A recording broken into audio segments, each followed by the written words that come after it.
So I'm going to call to order the public hearing for the Transportation and Commerce Committee. We're going to be discussing Board Bill 93.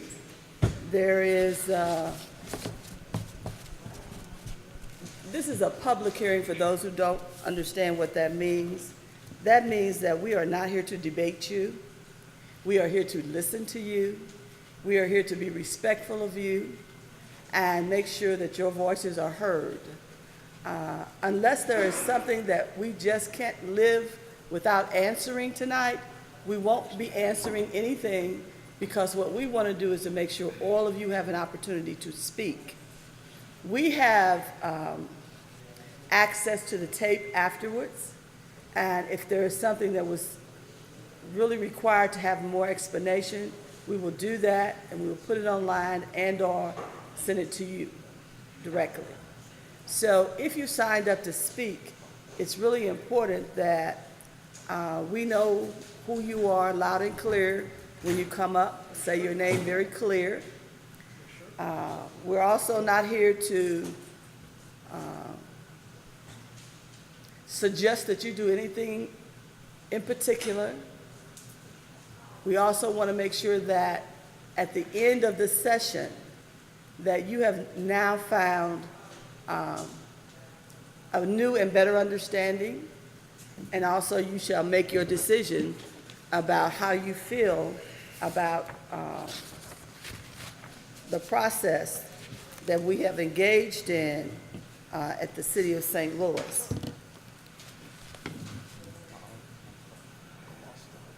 Our alderpersons that are here, I'm going to very quickly introduce them to you. Alderman Joe Vaccaro, Alderman of the 23rd Ward. Alderwoman Pam Boyd is the alderperson here of the 27th Ward. And we want to thank you for making arrangements for us to be here. And I definitely want to thank the church for allowing us to use your facility. Alderwoman Lisa Middlebrook of the 2nd Ward. Alderman John Muhammad of the 21st Ward. I am Marlene Davis of the 19th Ward.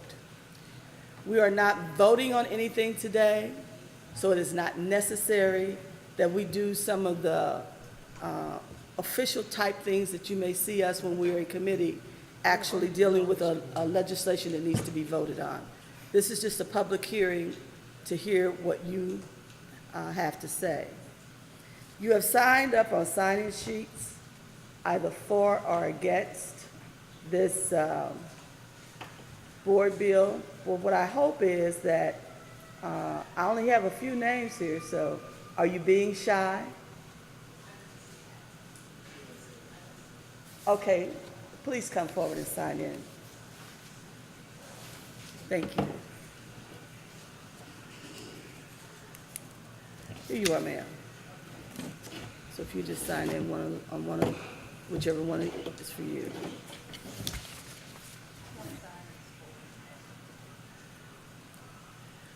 I also want to share with you quickly too that we won't be disruptive of each other.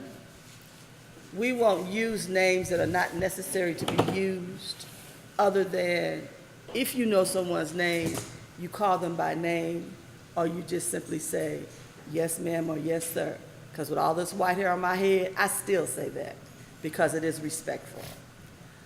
We will have, allow you 3 minutes to speak on your topic.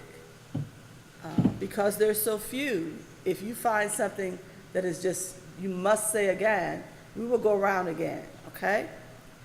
We will end this at 8 o'clock. I also want to give the alderpersons an opportunity to have some words to say to you. But again, we are not here to debate you. We are here to listen. So I'm going to open up and ask each alderperson if they have anything to say, and then we'll move on. Alderman Vaccaro.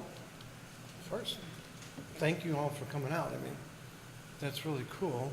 I can tell you that all the aldermen, this is an opinion, will sign this But if you ask me, this bill does nothing. It's smoke and mirrors. It doesn't put anything on a ballot. It just says, if it were to come up, it would. There's things that they could do in the March or April with the city charter that would be able to do it. But if this comes up, let's just say they try to do this in October or whenever, there's not another election for 2 years. A special election runs $300,000. That means you would have to take $300,000 out of the budget every year, at least hold that out. I'm sorry. You would at least have to hold that $300,000 aside out of the budget if this were to go. And then on top of it, this bill doesn't go to a ballot. Then we would have to do a board bill that would actually put it on a ballot. So even though everybody's going to sign this, it's a feel-good bill, it's just smoke and mirrors and does nothing, in my opinion. Oh, Thank you. Alderman Muhammad.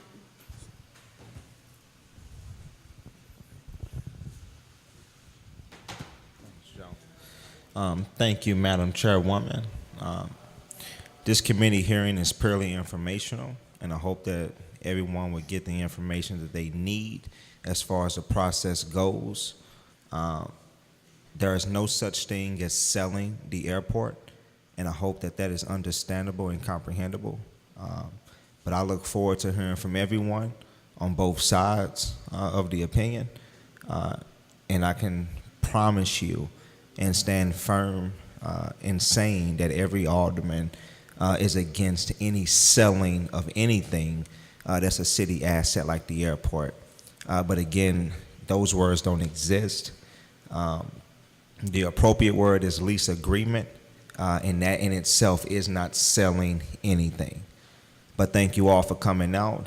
This speaks to how important it is to have civic engagement in our communities, dealing with any issue such as this. So I'm glad to see everyone that is here. Alderwoman Middlebrook. Thank you, Madam Chairwoman. I want to thank everyone for coming out. I think it's very important that we have these conversations. We have a great group here, so I look forward to hearing your comments. Thank you. Wow, this is loud. So the next thing I wanted to do, the Alderwoman is here to present the bill, but before we do that, I wanted to give a little background because a lot of people are still in the dark about how this even got started, where we are in the process, who's involved in the process, how long it's going to take, all those things. So I'll get that out of the way now, and then we can get to the bill.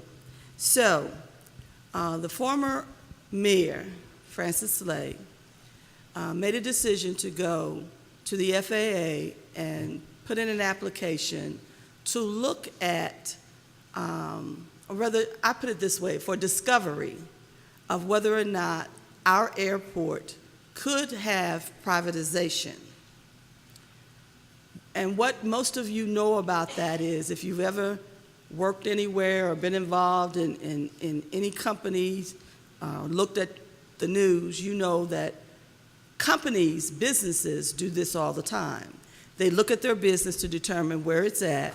They make decisions about what they're going to do with that business, and they may decide to close the business down.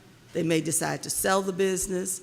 They may decide to improve certain parts of the business. They may sell off certain divisions of the business. And so we've seen that often all the time. The airport is an asset of the city of St. Louis, and based on all rules and regulations, it cannot be sold. The FAA has regulations in place. Those things were put in place. We know that they govern us. We are not allowed as a legislative body to make decisions on our own to do anything with the airport. Never, ever, ever. Please understand that. Never, ever.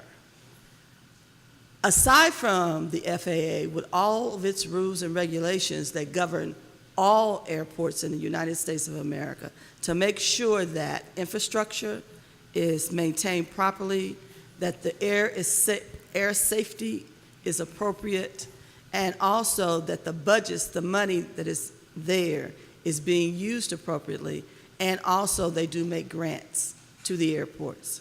So know that they govern. You also have airports, and when you look at an airport, you see all the various airlines at the airport that provide service there. So they have a lot of say-so about what happens at an airport. They're not going to let anybody come in and make any decisions without them, and most especially not make any decisions that hurt their profit. So along with this process, they will be a part of the discovery. And if and when and maybe or never, and I always say that because you can go into any process and end up with nothing. Everybody can fall out and never talk to each other again. Only 2 people want it and 3 don't. There's just so many ways it could turn out. So that's why I say if, maybe, or when. But the airports, 65% of the airlines there must agree to any decision as we go down the line.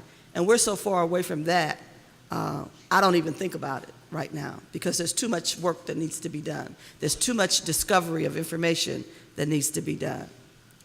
Also, when you look at this process, it also has to come before the Transportation Committee at the Board of Aldermen, and it would have to be passed out of that committee. That's another if, maybe, and when.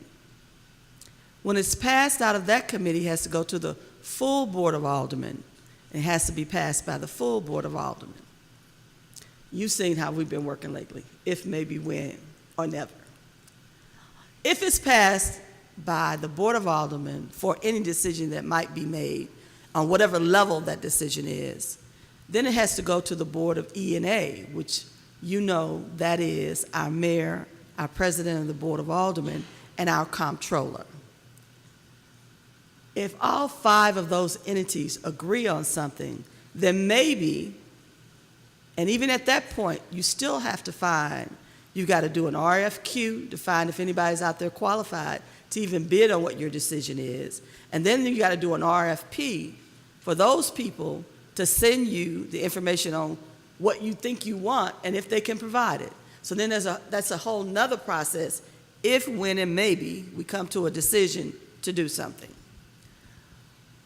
The time frame as we look at it now is between 18 months to 24 months. And we just got started in August, because I thought it was July, but it wasn't. It was August. And so that's when we had our first meeting to discuss the signing of the contract and how we would structure ourselves. And believe it or not, that took 2 months just to do that. We started off with one format and realized that it was important that we have a working group on the city side, not just an advisory group. So that's another thing that's been confusing many people. It is not just Fly 314 who is a part of the expiration. And we had to change it around too because we couldn't allow any one entity to make all decisions on behalf of our constituency, most especially not sending out information to the public unless we approved it. And so now you have a working group that has a representative from the mayor's office, our budget director for the city of St. Louis. You also have the representative from the comptroller's office. And let me just add to that part, because I've been given a little bit of clarity to everyone about our comptroller. I respect my comptroller to the utmost. And some people have tried to say bad things, that she should make a decision now where she's going to be. Well, first of all, that's not her role. She is our gatekeeper. She is the one who makes sure that our city is in the right position financially every day, all day. And it is too soon for her in her position to make a declarative statement about anything. I want her to be my watchdog. I trust her to be my watchdog, and she's been a good watchdog all these years. So leave her alone. Let her do her job that she has been elected to do and be our watchdog. If she sees that this is beneficial to us, in the end, she will step forward. She will explain it to us. But right now, there is nothing to explain. But she has her representative sitting there, along with, she also has all of her bond representatives there. So the people that she works with every day in the bonding for the funds with the city of St. Louis, she has them sitting there, and they're a part of the oversight for this process. You also have the financial analyst for the Board of Aldermen, who is extremely experienced, and I wish he was here because I was going to have him say a few words, but he's on our website now, and what's your, yeah, that's it, Dr. DeRoy Hollins. He has so much experience in the financial arena, and he came to us from California, and you know they don't deal with small amounts of money. So he is very experienced, and we are blessed to have him at the Board of Aldermen. We also have sitting there too is myself. So, as chair of the Transportation Committee, I have an opportunity to sit there and be a part of the working group, and I have taken on the charge of making sure that the communications is done properly. And I wanted to do that because I have a strong background in community organizing. I also don't tolerate a lot of nonsense. I've had the ability and the opportunity to manage 3 different organizations that were over $1 billion and have been in distress at some point and turned them around. So I think it's important that we know what is going out to the public, that it is done in a way where you're not confused.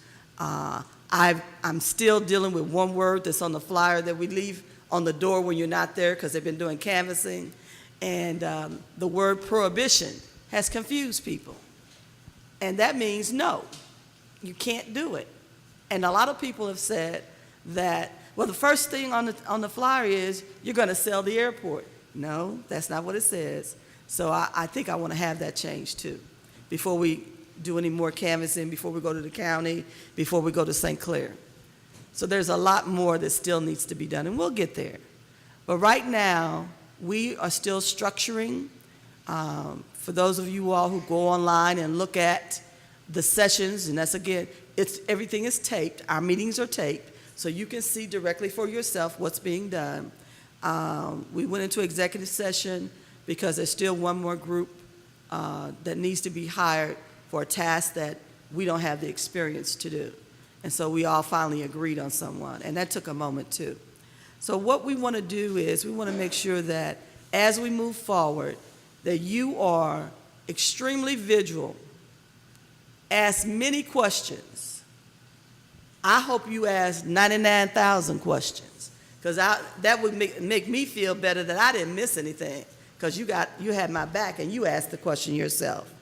What we did was we put together a little sheet of paper, and I hope everybody takes one home, and it tells you how to get the info on the airport privatization.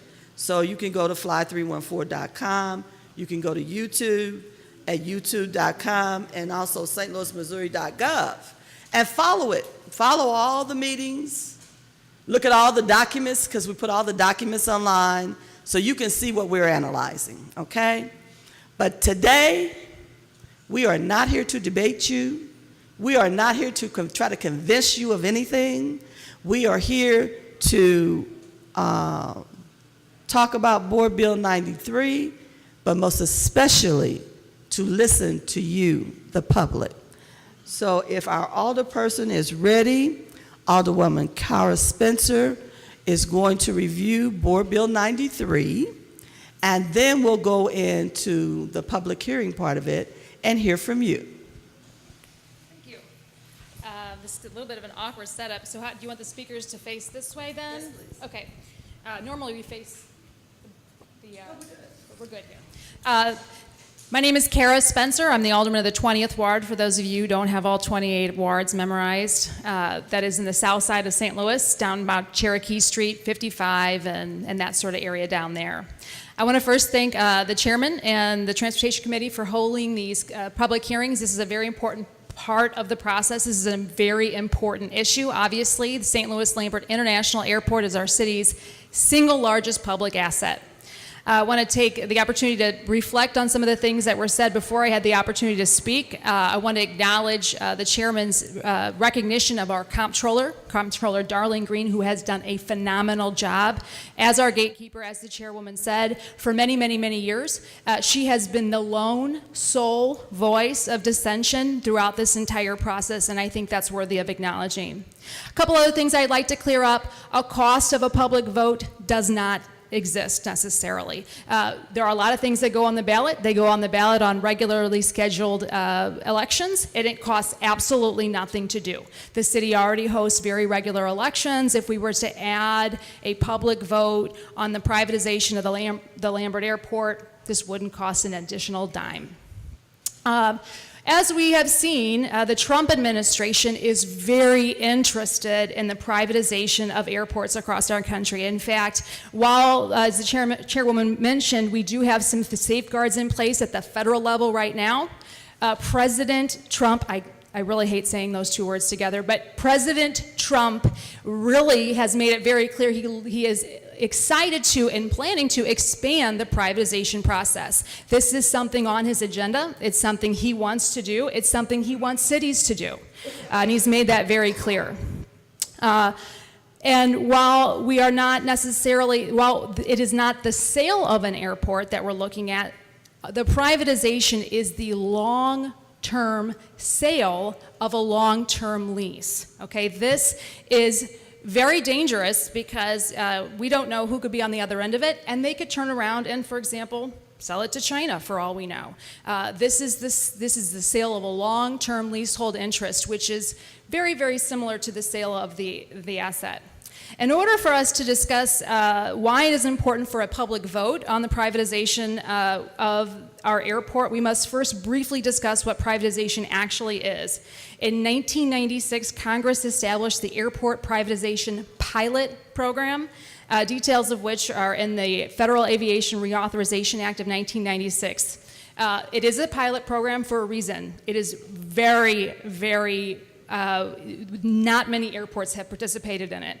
And in fact, participation has been very, very limited because stakeholders are often at odds with each other. Cities, public, and the people that make money off of airports. We're often at odds with each other. In fact, only 2 U.S. airports have ever completed the privatization process. Of those, the Stewart International and Airport, they reverted back to public. Just like the chairwoman said, this is a very real possibility. But in the case of St. Louis, this would be very, very, very dangerous because St. Louis Lambert International Airport is one of the most historic airports in the nation. In fact, we are the first municipal airport in the country. In 1928, the citizens of St. Louis passed a $2 million bond issue. We paid out of our own tax dollars to buy the land where Lambert is and to build the airport. This is a very important distinction between St. Louis Airport and many other airports. Because city taxpayers paid to build that airport, we are grandfathered into a program that allows the city to get revenue from its airport. In fact, we're one of only 12 airports in the nation that has that. 12 out of 457 municipal airports. We are in the minority. We are in a very unique position and a very powerful position because that income is very significant. In fact, it's almost $7 million a year that comes into our general fund.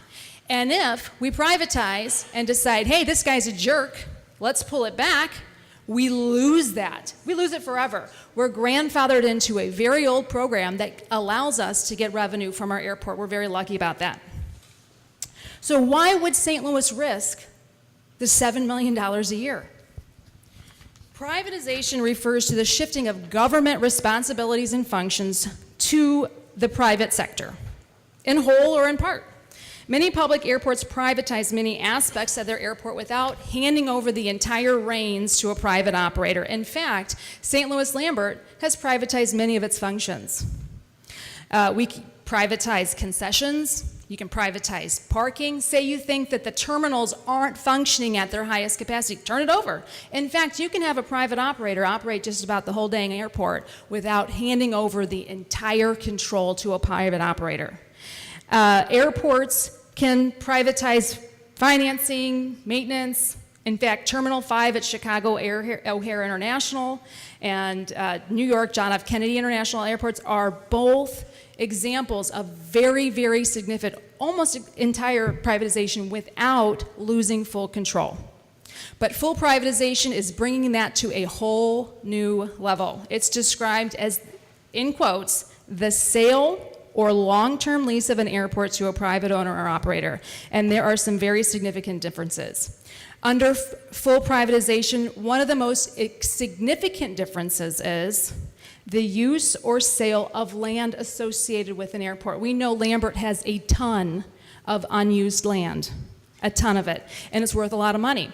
Under the federal guidelines, if we were to sell it as the city, all that money has to stay in the airport, doesn't get to leave. It can go back into building new runways, better concessionaires, better parking lots, but it can't leave the airport. That's a federal rule. But if it's privatized, it can. So the sale of the land could be a very significant revenue generator for whoever privately is running our airport. Other important considerations: public operators are eligible for federal grants, but at a much lower rate than what cities are. So we would stand to lose some of that federal money. The reason why airports can't generate monies for the cities that own them is because the federal government funds a very big percentage of the infrastructure, the runways, et cetera, because that's the way people get around the country. If a private operator takes that over, the federal government can offer grants, but on a limited, much more limited basis. That's a problem. We could lose out on a lot of federal grant money because of this. Excuse me, I have a lot of papers here. Usually we have a podium. The rates and charges that airlines can charge both airplanes and humans coming in and out of our airport. Under federal guidelines right now, under municipal rule, there are federal guidelines that kind of regulate the industry. But under a private operator, as long as 65% of the airlines agree, they can charge whatever they want. Whatever they want. It could become a lot more expensive to fly in and out of your hometown, which could be bad for you, but it could also be bad for your visitors and for growing businesses and jobs here. As people, executives look to locate a company here and it becomes a lot more expensive to fly out, that could really be a problem. So, as I mentioned earlier, the participation in the airport privatization pilot program that the Trump administration is looking to expand has been limited. St. Louis is poised to be a guinea pig in this mess.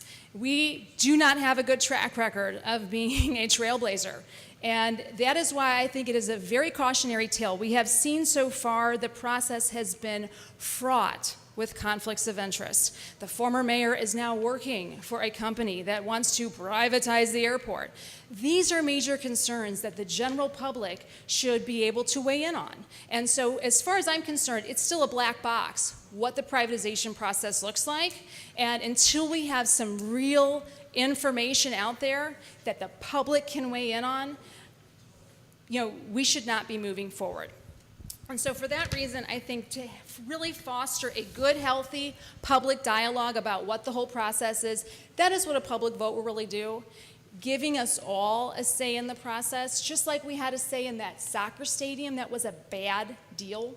We said we don't want our sales tax dollars going to pay for a soccer stadium. We should be able to weigh in on what happens to our city, our taxpayers' single largest asset. Maybe the public decides it's a good deal, but the public should be a part of that process. And that's it. That's all I've got for Board Bill 93. I think it's very important that we all have a say. Thank you for your time. Thank you.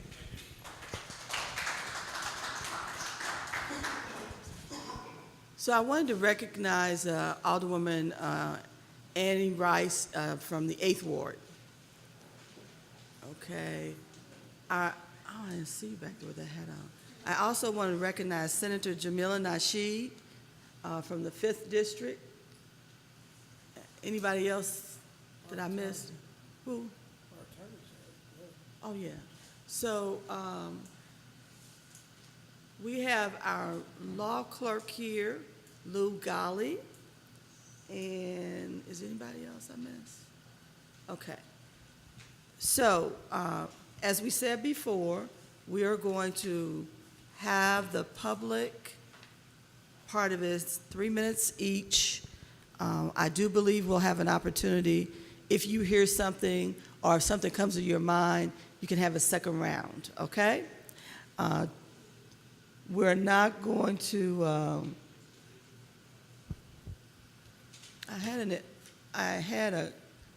I always try to make sure that, you know, on some things that, what's his name? Francis Slay is not a part of the exploration process. Francis Slay has put himself with a company that if we make a decision to privatize, they're going to put an RFP in, but that doesn't necessarily mean they will be selected, or even by the time we maybe make a decision one way or another, that they'll even still be interested. So he is not a part of the discovery process. So I wanted to clear that up. Oh, I'm sorry, request for proposal. Yes, ma'am. And then also privatization. Just to be clear, almost the majority of our airport is already privatized. So most of the people out there work for another company. They don't work for the city of St. Louis. We privatize the fuel that comes in, the food operations, the cleaning of the airport, and it goes on and on. So I just wanted to make sure that you knew and understood that up front. And when you talk about privatizing too, you're talking about an investment opportunity for the airport, and also,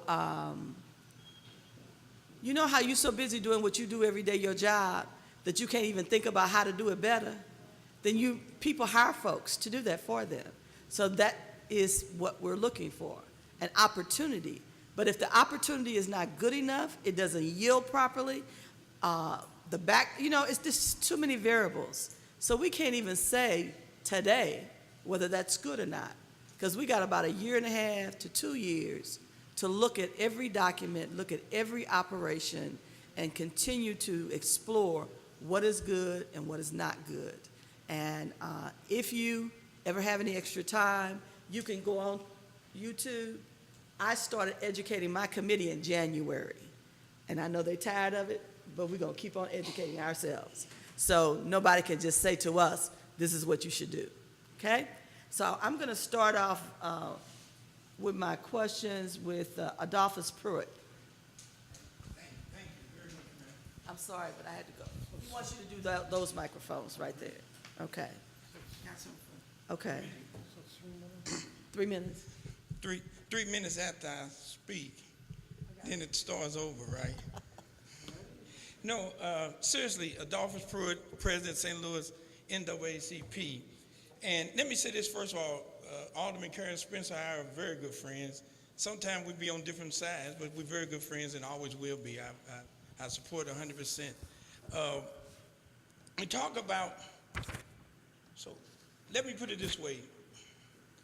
My very first problem with this bill, or anything calling for a vote of the people on anything on this issue right now, is that it is premature. And I hate votes in St. Louis, especially when they're premature, because North Side normally loses out. See, what normally happens in this town is North Side will vote one way, South Side will vote another way, then the Central Corridor will swing. And wherever they swing with wins. And a lot of times they swing south and North Side loses.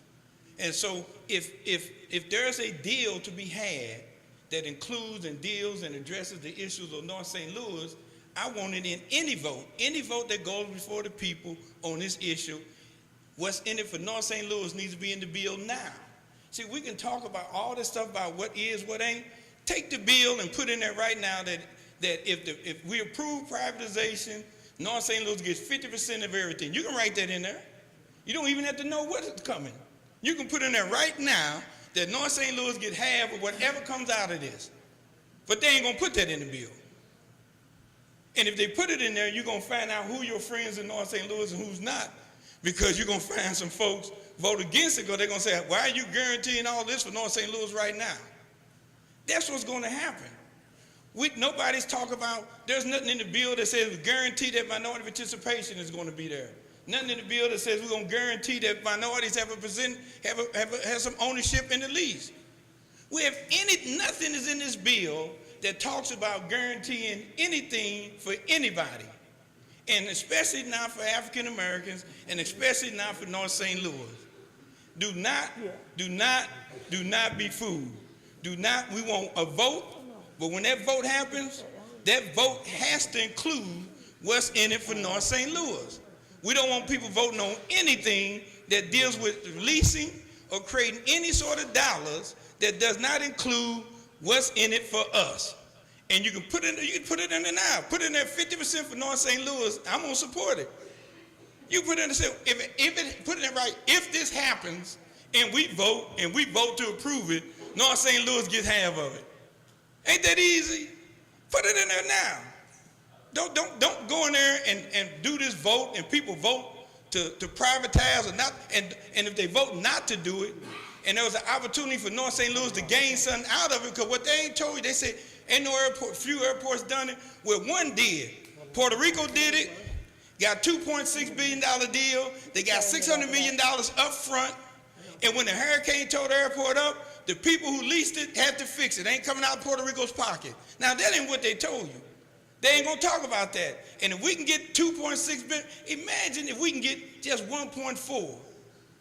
That's a minimum of $500 million per ward if we put in the bill that we get our share. You're at 3.5. I know, I'm sorry, but I'm just saying. Well, I know, Okay, we're 3.5, but remember, don't let anybody make you vote on anything that doesn't have what you get out of it in the vote.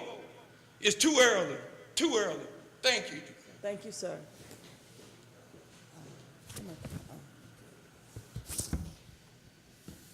Okay, our next speaker is Annette Morris.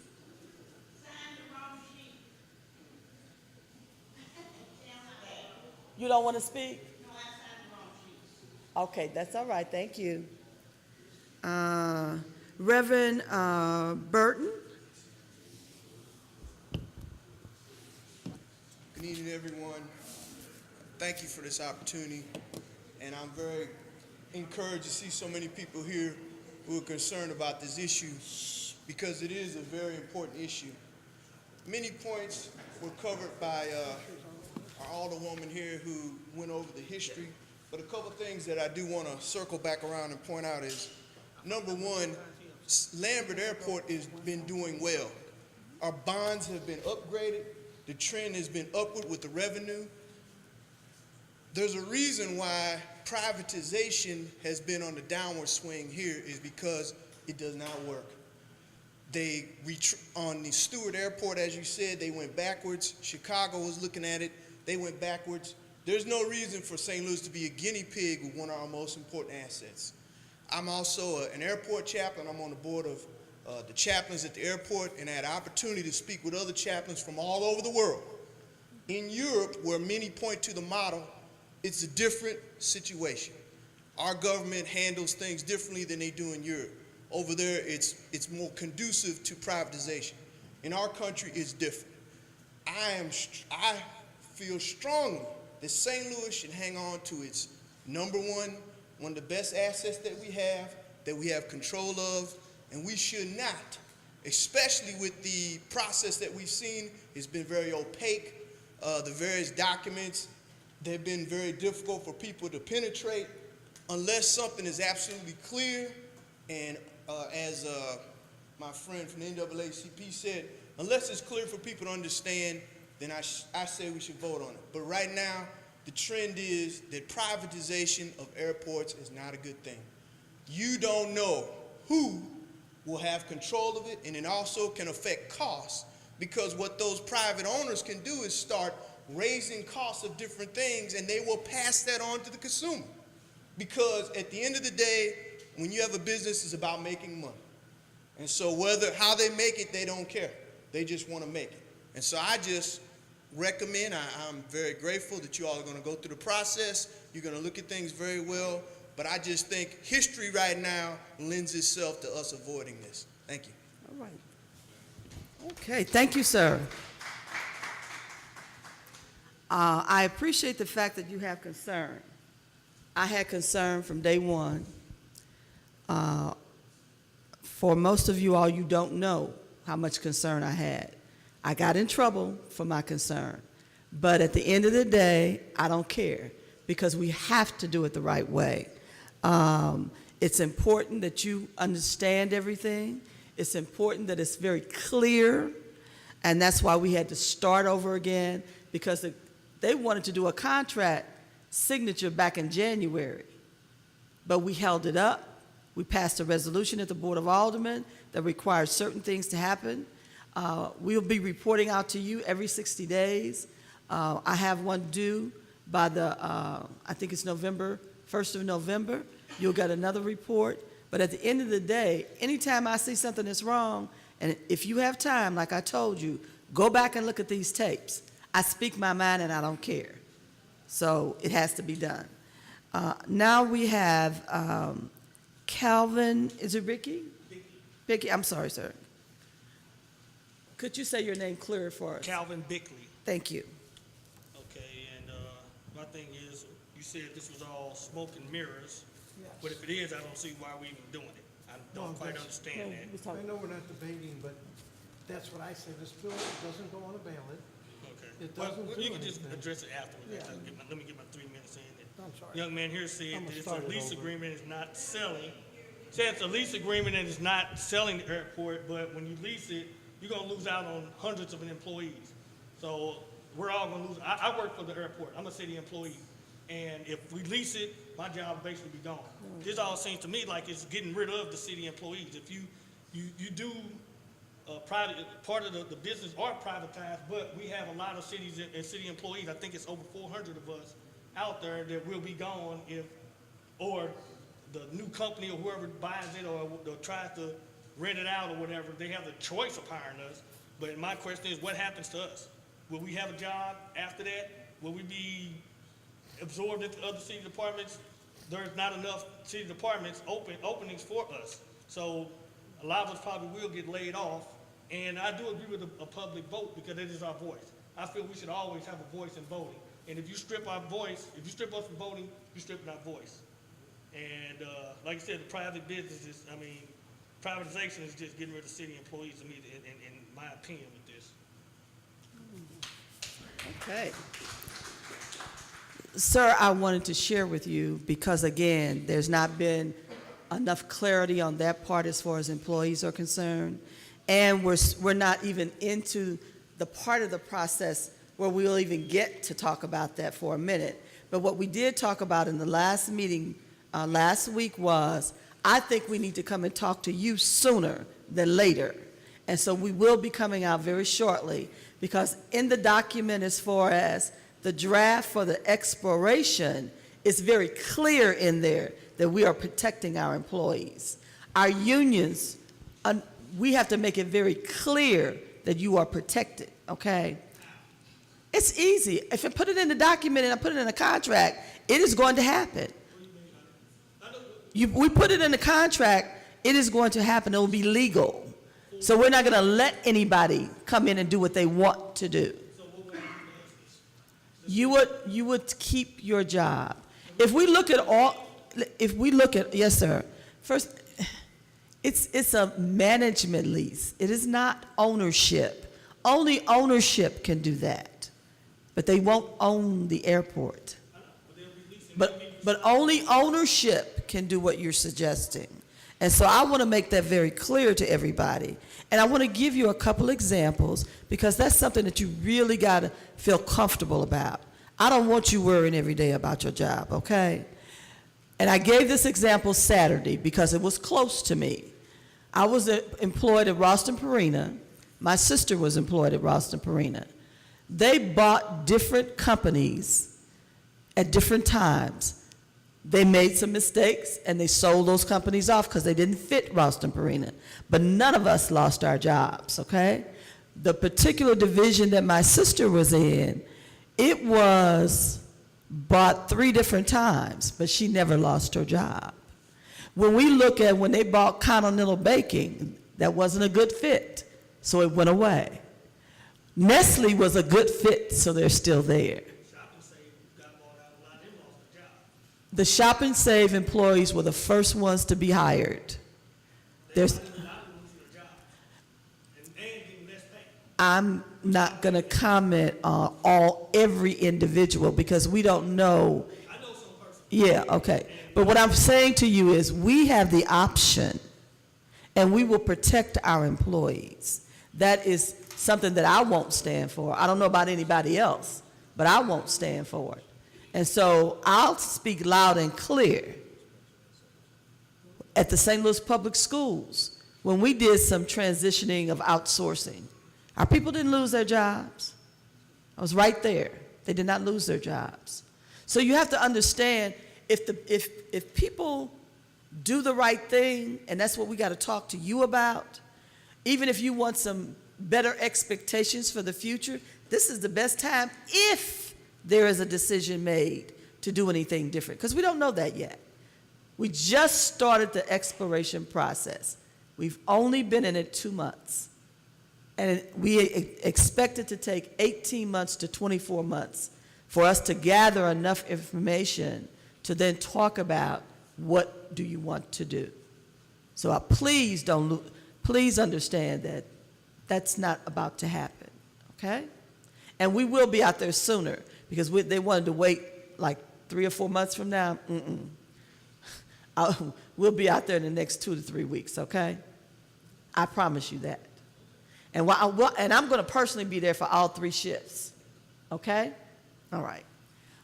Let's go to the next speaker, and that is Lysandra Davis.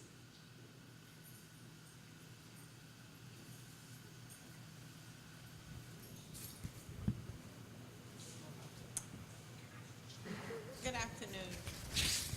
My concern about the privatization of Lambert is that St. Louis already has, we don't have enough revenue to take care of the concerns of our constituents right now. So if we privatize, what's going to happen to the revenue that we would normally get from the airport? And that's my concern, and I just don't see it. I'm just really concerned about what would happen to that land out there that we bought. We never did anything with it. We have runways that we didn't do anything with. There are a lot of concerns that I have about it, but I would hate that St. Louis loses our airport. That is St. Louis's airport. We need to keep our airport. That's really the biggest asset, I think, that we have in the city. That's it. That's all I have to say. I just need to think. I think we need to hold on to that airport. Thank you. Thank you, too. So I'll reiterate, we cannot sell the airport by law. We cannot sell the airport. And for the income that we're currently receiving, only someone that had lost their mind would agree to a process where you could not get additional revenue, and preferably at least 5 times what you're getting now. So nobody would make a decision like that. No one would make a decision like that. As a matter of fact, if they did make a decision like that, I'm sure you will vote every last one of them out that voted for it. That's a guarantee. How about that? Because you got the power. Our next speaker is our Senator Jamila Nasheed. Thank you very much. Good evening, Madam Chairman and members of the committee. For the record, I am Senator Jamila Nasheed, representing the 5th Senatorial District, but I'm here as a resident. Today, I present to you for written testimony. I'm not going to read the whole testimony because I only have 3 minutes, so I'll go ahead and pass these out to you all. Okay. As we all know, Board Bill 93, if passed, would require a citywide vote on any proposal to privatize the airport. That's what Board Bill 93 is about. It's about taking the vote to the people. And it's desperately needed. It's needed to restore public confidence in what has been problematic from the beginning of the process.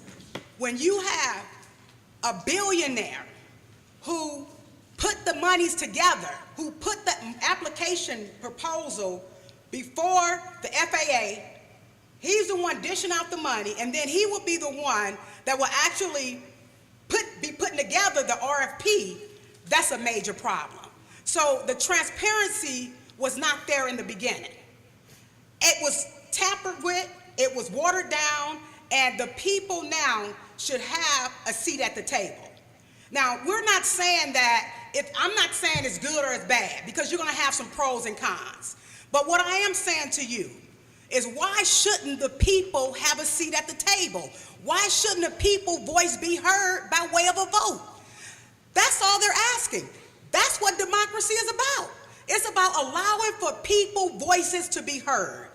And I come before you as a citizen, asking that and pleading with each and every one of you committee members to allow for the people to have a seat at the table by allowing for their voice to be heard at the ballot box. That is what democracy is all about. We shouldn't allow for privatizing our airport without the people having a say. And I know that we're all leaders and sometimes we have to lead for our people, but this is huge, this is big. I mean, we are talking about one of the biggest assets that we own to this day. And we know that it's not gonna be for sale, we know that, but 40 years is a long time for someone to be renting our airport not knowing if it's gonna survive or if it's gonna fail. We don't know what's gonna happen with it, but the people should be able to have a seat at the table. But another problem that I have, though, oftentimes as a government entity, we try to fix things that are not broken. Why aren't we fixing things that are broken? Like the street pavement, crime, all of those things that we are dealing with right now. But we're not talking about fixing those things in a capacity in which we're talking about privatizing the airport. So again, Board Bill 93 is something that I am in favor of, and it's simply asking one question of the committee. Take this to the vote of the people and let the people decide. That's the basic thing you can do. Thank you. Thank you.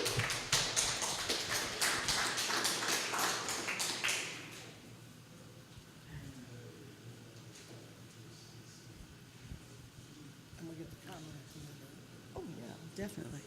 Okay, so we got one more speaker, and then the members of the committee will speak, and then if you think you really need to have another say-so, we still can do another round, okay? So Mike Holding-Haas. Thank you. I'm a public school teacher of 35 years, and there's a Republican fantasy that says privatization is better than public. I'm here to tell you it's not true about public education. I also sat and listened as the Board of Aldermen got 40 changes to the Rams contract at 11:30 at night, the night before the vote. That's how a private billionaire treated our board. They made people look like fools. The sponsors didn't know what was in those 40 changes, and the board voted on it anyway. I got thrown out for saying, President Reed asked me to leave when I said the sponsors don't know what's in the bill. So how do we know if the Rams billionaire can treat us that way, that Rex Sinkfield won't treat us that way? Why do we fantasize that private is better than public? The airport seems to be doing fine to me, and I have two questions maybe you could answer. My alderperson from Ward 15, Megan Green, went to the airport and asked questions of the airport director, and she was told that the airport director was not allowed to answer her questions. That's what I'm asking. You know, what happened there?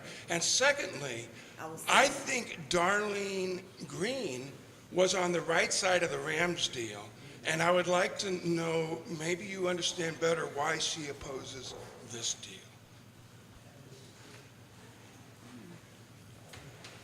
Thank you, sir. Very quickly, anytime you have something this complicated, you're going to find people on all sides of it, okay? But at the end of the day, until you have something to work with, and at this moment you don't, you just have everybody's opinion. I can't make a decision right now because I haven't seen the data. I've got to see data. I've got to see proof. Well, it could be the night before at 11:30 you see the data. That's what happened with the Rams. But then they're going to have to wait until I can wade through it. Didn't happen. Well, I wasn't a part of that. We have a working group now, and we stick together. If all of us don't agree, Darlene Green's representative, our financial analyst, myself, our budget director, Paul Payne, if all of us don't agree, it doesn't happen. And then we had to take that responsibility for what goes out to the public. And now we have to approve what goes to the public from Fly 314. Because I'm not going to have anybody misleading you and trying to sway you into a direction until we've had the opportunity to explore with facts. It's got to be about facts and whether or not it is really an opportunity that can benefit this city. You see, there's no reason to do anything if it doesn't benefit the city. And a lot of people don't even understand those things. And I sit there a lot of times and I deal with things because everything is not about a good feel good and I want to be on the news and all that. No, it's business, okay? And you have got to understand and take time when you're dealing with things like this. When we had to cut $85 million out of the budget for the public schools because DSEG ended, you couldn't be in a rush for that. And you better sit down and let them continue to roll those carts of information in here, and you sit there and you work with your budget director and everybody else till you make the right decisions. When you have a teacher's pension fund that is failing, and you have people in your portfolio that haven't made a dime for you in 5 to 7 years, you gotta have the cojones to fire them, okay?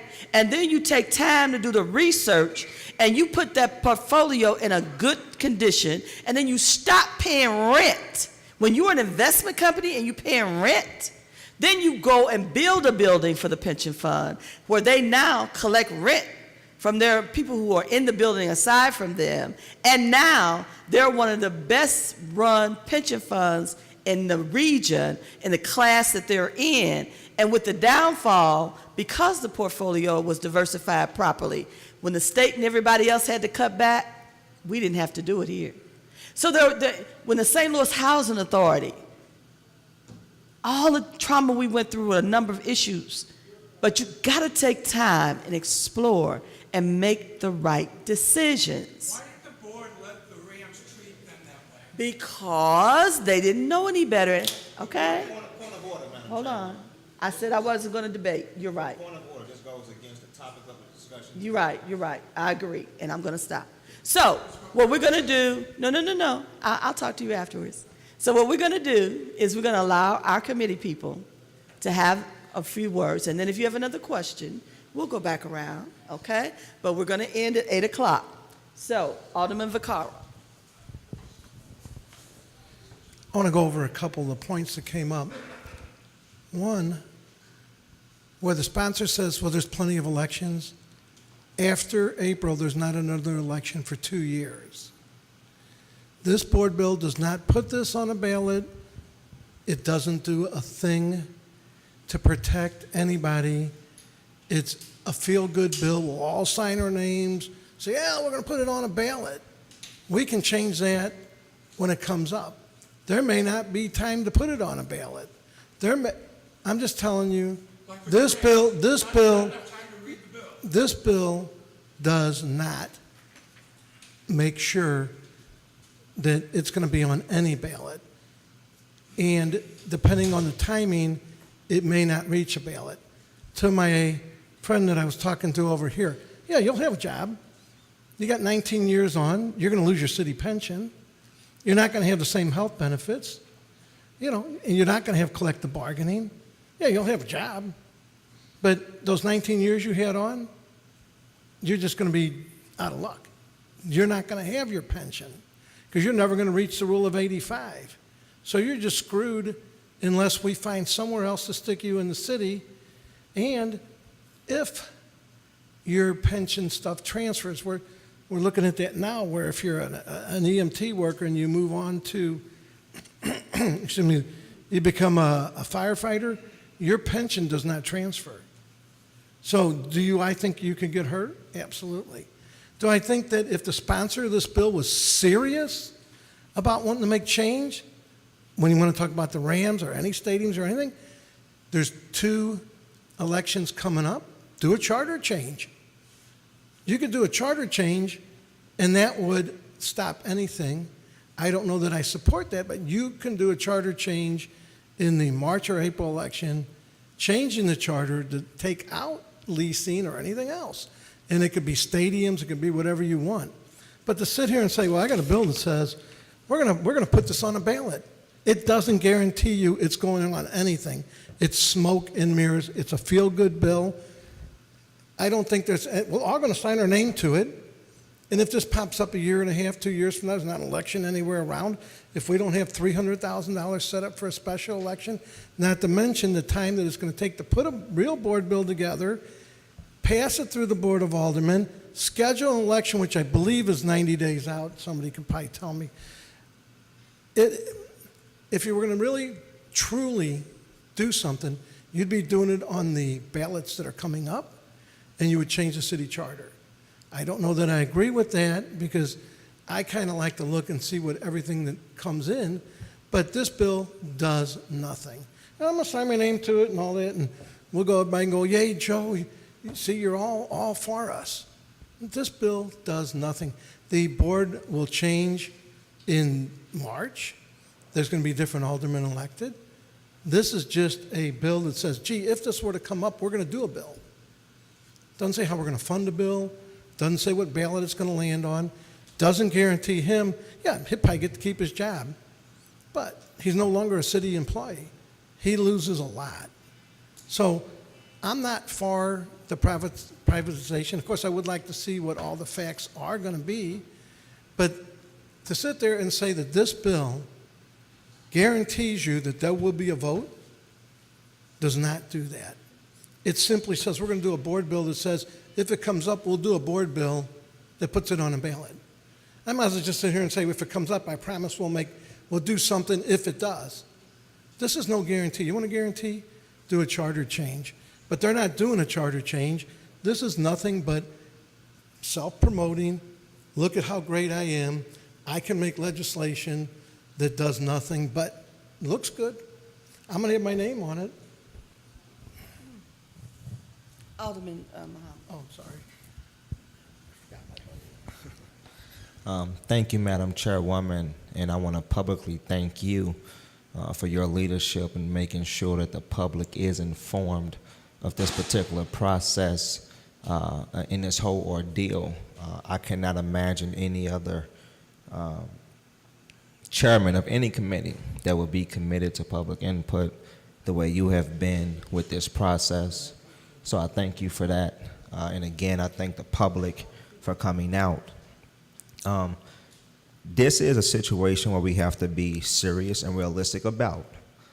Yes, the airport is an asset to the city of St. Louis. It's an asset to the St. Louis region. It does bring in close to $5 billion a year However, with that revenue, what actually goes back to disadvantaged, struggling communities such as mine? I represent several neighborhoods, and all of them are struggling. The average income in my ward, the 21st ward, is less than $20,000 a year. Does the city of St. Louis having an airport actually mean anything to the struggling families in my ward? The struggling mother on Red Bud and O'Fallon Park neighborhood? Or the struggling father who's raising 3 kids on his own in Penrose? It doesn't. Yes, I understand with you, brother, there are jobs, and yes, I understand with you, there are jobs invested, but if we're going to talk, hold on, my brother, if we are going to talk about the airport in its entirety, in totality, then we also have to address personnel problems. You work at the airport. How many people that look like you are in command positions? That's all I wanted to hear. So a lot of you doing the hard work. And who was supervising you? How many? My shop is probably half black, it's unheard of. I'm an electrician. It's unheard of. That's good. That's like giving me 10 cents out of a dollar. I understand. And I'm not saying your job. And I'm not saying your job. And I'm not saying your job does not matter, or anybody else that works at the airport. What I'm saying is, if we're going to talk about privatization or leasing or the total operations of an airport, a public asset like this, then we have to address every fraction and factor of it. I'm not in agreement with selling the airport, leasing the airport, or managing. I don't agree with it whatsoever. I think that the city of St. Louis should keep an asset like this, but it would be a disadvantage and a disservice to residents in struggling neighborhoods or in economically developed neighborhoods not to fully explore the possibility. Because again, we don't know what's going to happen. We don't know what it looks like. We know what owning or privately, publicly managing an airport looks like. We know what that looks like. We've been doing it. But we don't know what the other options are. And I think that if we're going to be serious about a public vote or public input, and I am a co-sponsor on Board Bill 93, I'm sponsored onto this legislation because I believe a public vote is necessary. But if we're going to be serious about a public vote, then we have to be serious about making sure that the public is informed. And we can't make sure the public is informed without exploring the process. And that's exactly what we're doing now. So we don't know what the possibility would be. We don't know what's good. We don't know what's bad. We will know in some months, but we have to be open to the possibility, and we have to be open to the criticism and to the suggestions going forward. But again, roughly $5 billion to the St. Louis region, you have to ask yourself how much actually goes back into your community. In the very ward that we're sitting in right now, the 27th ward, how much actually goes back to the 27th ward? Look at your streets. Look at that fallen down house right next to you. Look at your sidewalk. How many police do you see in your community? So you have to ask yourself, yes, we have a public asset, but what is it actually doing for our communities? Is it helping? Is it hurting? Or is it just there? This is a public asset for the St. Louis region. That's cute. I understand that. That's symbolic. Substance is what a community looks like because of a public asset. That's just my opinion. Again, I support a public vote. I am a co-sponsor on this legislation, but we have to be serious and real about exploring the factors. And again, I appreciate everybody for coming out. This is a very serious matter. I wish more people were here. I wish more committee people were here. I see our committee man from the 2nd Ward, Mr. Larry Middlebrook, and a whole purpose and responsibility of a committee person is to educate voters. So I appreciate you being here, sir. But we have to be serious and we have to look at our options. Again, thank you all for coming. And this is great that you all are here. And I also thank the sponsor for sponsoring this piece of legislation. And again, thank you, Madam Chairwoman. Alderwoman Middlebrooke? Okay, no questions or comments? I do have one last, just to your point, how much money do you think that the city of St. Louis spent on trying to retain the Rams? How about nothing? We didn't even buy donuts. Everything,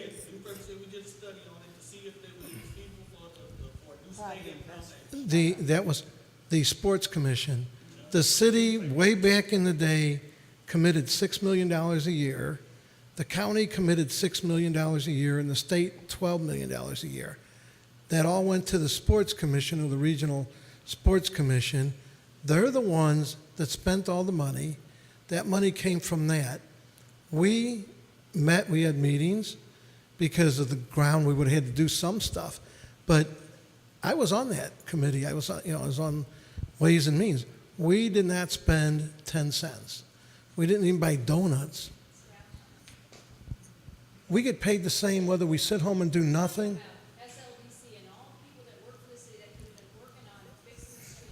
The city of St. Louis, the city of, we're not talking about the airport. I'm talking about how much we spent. The city of St. Louis did not spend anything. All that stuff was negotiated through the Sports Authority. And yes, we would get it, and there would be changes because they would work all night. They would send us what the changes were to keep us up to speed. The county got the change. Where does the Sports Authority get that $6 million? It's been pledged to them going way back. But does it come from taxpayers? It comes, yes. So, but they still get it. They get it now. They get $6 million from us, $6 million from the county, and $12 million from the state. Oh, is that for me or? Yeah, she wants to speak. Oh, Come up, ma'am. sure. I just want you to know that we didn't spend any, the city did not. Those changes were all done at the sports commission. I didn't sign the right sheet. My name is Maddie Spearman.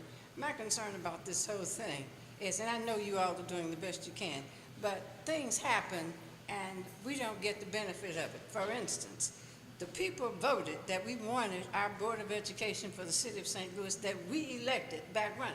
That group is still running our board. Why are they still there? They don't care what we think. They're going to do what we want, what they want to do. And I hate to say this, but anything that is involved with Mayor Slay worries me. Because the man is out for control, and he doesn't care what happens to this city as long as the money goes in his pocket. And I'm sorry to say that, but it's true. The Board of Education needs to be run by the people that we elected. I worked for the Board of Education for 44 years. It was a good system. Now they're talking about charter schools. The charter schools are not what our children need. They do not need that. They need the public schools so our children can stay in the city and not have to be transported. Too much money is being spent on busing. That money could be used to keep these schools right here so these babies can walk to school. It doesn't make sense. And that's what I'm talking about. We're bankrupt. Right. Years ago, as a teacher, everything that we needed was right there in the classroom. Now the parents have to go out and buy tissue so the kids can clean their noses.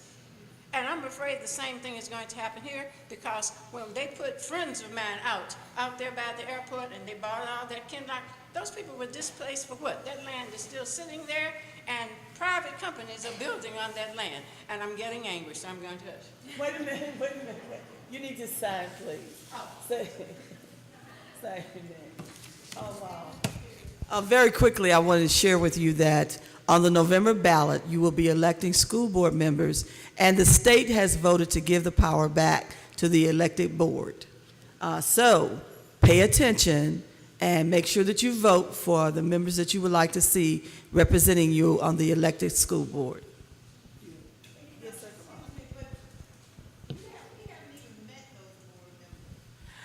Well, they supposedly are out here campaigning, and that's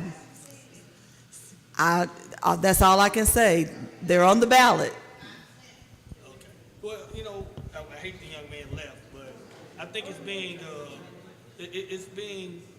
discounted, the fact that like he's saying the wards are not getting this money and stuff. But if you get rid of your city employees, we account for some of that money. That we pay taxes. Although I know I understand his point in wanting to get more money for each ward, but those hundreds of city employees account for money as far as taxes, and also this is our life. This is my life. I can't. I'm at a crossroads. I'm not old enough to retire. You know, I'm young enough. I'm not. You know, I'm pretty much in the middle. I can't go. I don't want to leave the city. And you should. I have 19 years in, and I still got about another 17. If we privatize, they give me a job. I can't start over. I need my city job. I can't just give up everything and start over and lose my pension or cut it off and have to start over with another private company. I can't do that. You know, so or I might get laid off, and that's if the private company even wants us. There's no guarantee that they'll take us. They can say, I like you, I don't like you. I like you, I don't like you. There's no guarantee we'll have a job. I know you do have a good story of something happened, but I've seen a lot of negative stories of things that seem the negative sides of private companies. And like I said, I understand you want to explore all this and see the positive of it and explore all that, but this is my life. This is my career that we playing with and saying, who cares? We'll just say it's about money. No, it's about my life.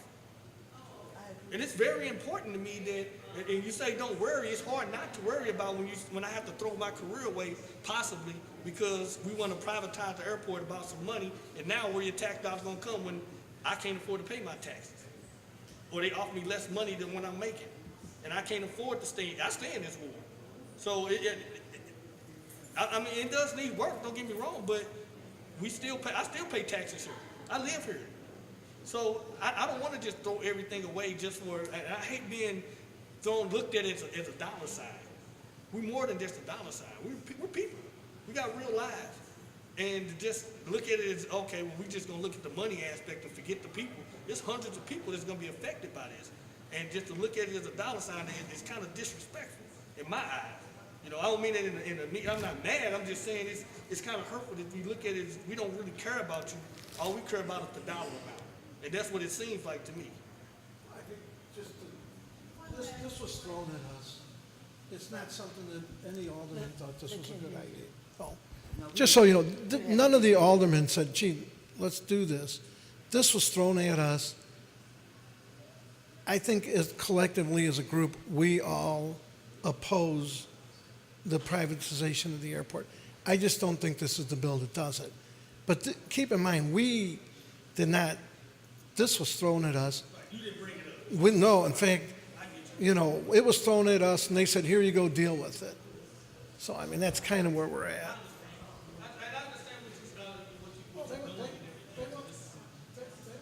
I can't hear you, that's why I need you up here. I was wondering, with the privatization of the airport, you know, years ago, we got hoodwinked with the sale of TWA. What's to say that it's not gonna happen again?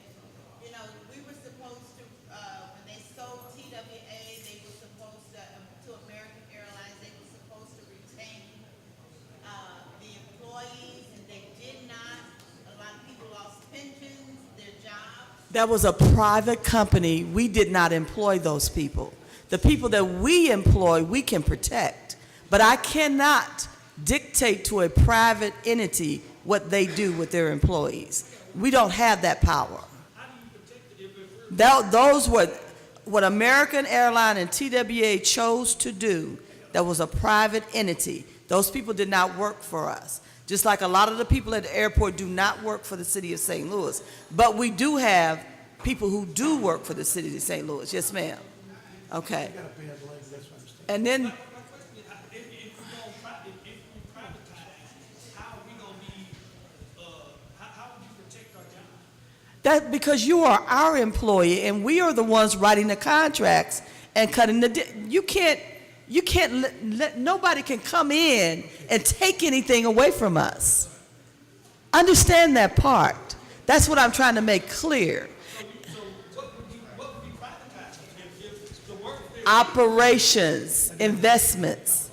What you don't know, and I'm going to share that with you all, because the public is so much that you don't know about what happens every day. All over this land of the United States of America and other places, we have land lease deals that are 75 years old, 99 years. People can lease a piece of land and operate on it. Those deals are done all the time, but they don't have total control. Okay? So that's what it's about. All right. Yes, sir. Madam Chairman and the rest of the board, we really appreciate you all coming out where the public can be informed on what's going on and what might happen and what will happen. And Alderman Davis, I appreciate you dealing with facts because it's a lot of confusion. People are twisted on this issue now, and it's going to get more and more tedious as we go along. But continue to hold your meetings and continue to inform the people. Alderman Bacardi, Alderman Hamid, and Lisa, appreciate you all coming in. Thank you very much. And as you know, the public was misled with a lot of misinformation, and we're going to have to clear it up. And I ask you to stay vigilant, okay? All of our meetings are taped. You can look at people and see the words come out of their mouth. Don't let a lot of folks run around and tell you things that are not true. And thank you all. It is exactly 8 o'clock, and we appreciate you coming out. Good night.